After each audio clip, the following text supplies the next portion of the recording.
Assalamualaikum warahmatullahi wabarakatuh. Kali ini kita akan menyelami salah satu kisah paling menggugah dalam sejarah. Sebuah cerita tentang pengkhianatan yang paling menyakitkan, kesabaran yang tanpa batas, dan sebuah takdir indah yang ternyata menunggu di ujung setiap ujian. Coba bayangkan, gimana rasanya dikhianati oleh darah dagingmu sendiri, oleh tangan yang seharusnya melindungi kamu, tapi justru mendorong kamu ke jurang yang paling gelap. Pertanyaan inilah yang jadi inti dari salah satu kisah terindah di dalam Al-Quran. Oke, jadi ceritanya dimulai dari sini. Ada seorang pemuda bernama Yusuf, putra kesayangan Nabi Yakub. Dia dicintai bukan cuma karena wajahnya yang tampan, tapi juga karena hatinya yang begitu bersih. Nah, suatu malam, Yusuf mendapatkan sebuah mimpi.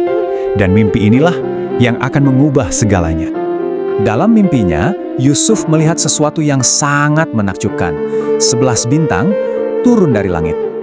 Gak cuman itu, lalu disusul oleh matahari dan juga bulan. Semua benda langit yang paling agung berkumpul di hadapannya. Dan puncaknya, semua benda langit itu bersujud kepada Yusuf. Ini jelas bukan mimpi biasa, kan? Ini adalah sebuah isyarat takdir yang kelak akan mengubah jalannya sejarah. Ayahnya Nabi Yakub, yang juga seorang nabi, begitu mendengar cerita ini, beliau langsung paham dua hal. Pertama, ini adalah pertanda kemuliaan yang luar biasa untuk Yusuf, dan yang kedua, ini juga pertanda bahaya yang mengintai, yaitu api kecemburuan dari saudara-saudaranya sendiri. Cinta yang besar itu kadang-kadang bisa memantik api cemburu, dan di dalam hati saudara-saudara Yusuf, perasaan itu tumbuh menjadi badai yang siap menghancurkan. Mereka mulai berbisik, kenapa sih ayah lebih cinta sama Yusuf dan adiknya daripada kita semua? Kalau di zaman sekarang, ini tuh namanya sibling rivalry.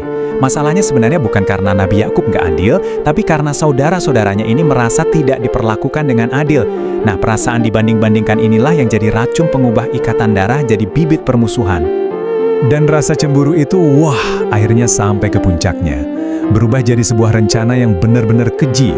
Di mata mereka, Yusuf bukan lagi adik, tapi sebuah penghalang yang harus disingkirkan. Mereka menyusun setiap langkah dengan begitu dingin, tujuannya cuma satu, memastikan Yusuf lenyap selamanya. Hari yang nahas itu pun tiba. Mereka berhasil membujuk ayahnya, tapi di tengah lembah yang sepi, senyum di wajah mereka berubah jadi seringai. Yusuf yang masih polos itu diseret mendekati sebuah sumur tua yang gelap. Coba deh kita bayangin posisi Yusuf saat itu. Tubuhnya dilempar ke dalam kegelapan yang pekat, dingin, sepi, dan yang paling parah, dikhianati oleh orang-orang terdekatnya. Tapi, justru di titik terendah inilah, Allah menurunkan wahyu untuk menenangkannya. Ini bukan akhir dari perjalananmu. Sementara Yusuf di dasar sumur, kakak-kakaknya melanjutkan sandiwara mereka. Baju Yusuf dilumuri darah palsu, mereka pulang dengan tangisan buaya, dan mengucapkan kebohongan yang pastinya menghancurkan hati ayah mereka. Nah, disinilah letak pelajaran yang luar biasa. Nabi Yakub itu tahu loh kalau mereka bohong. Tapi beliau nggak ngamuk. Beliau memilih sobrun jamil, atau kesabaran yang indah. Maksudnya apa? Kesabaran yang nggak disertai keluhan ke manusia. Mengadunya ya cuma sama Allah. Lukanya tetap ada, tapi kesabarannya justru menjadi sebuah ibadah. Takdir pun berlanjut ke babak berikutnya. Sebuah rombongan kafilah menemukan Yusuf di dalam sumur. Tapi dia bukan diselamatkan untuk dipulangkan. Justru dia dijual sebagai budak di Mesir dan dibeli oleh seorang pejabat tinggi bernama Al-Aziz. Anak yang tadinya dibuang, sekarang malah masuk ke lingkungan istana. Di istana, Yusuf tumbuh jadi pemuda yang luar biasa.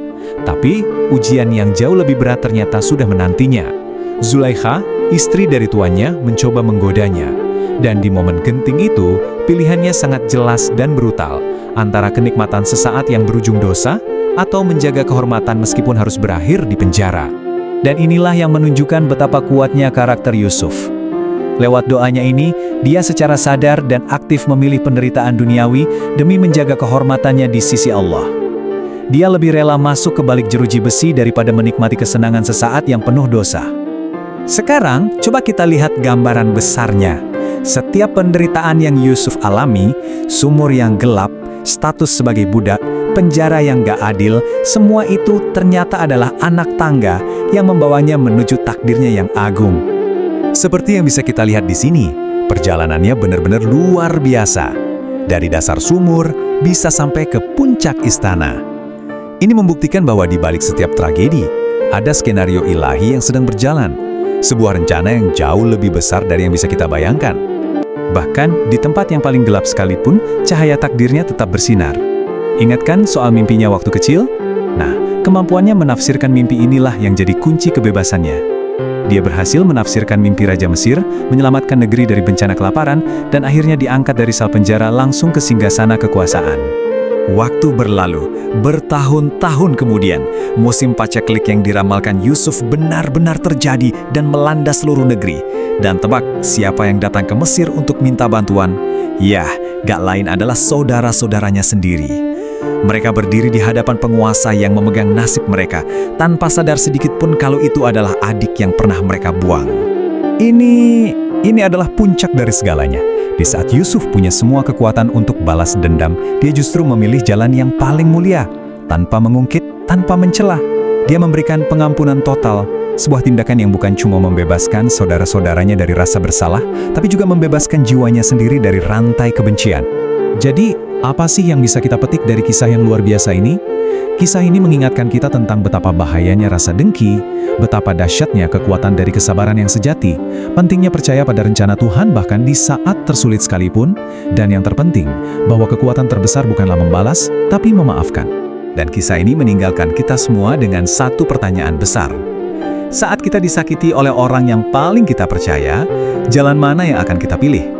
Pahitnya balas dendam yang akan terus membelenggu kita, atau kebebasan yang datang dari sebuah pengampunan? Pilihannya ada di tangan kita.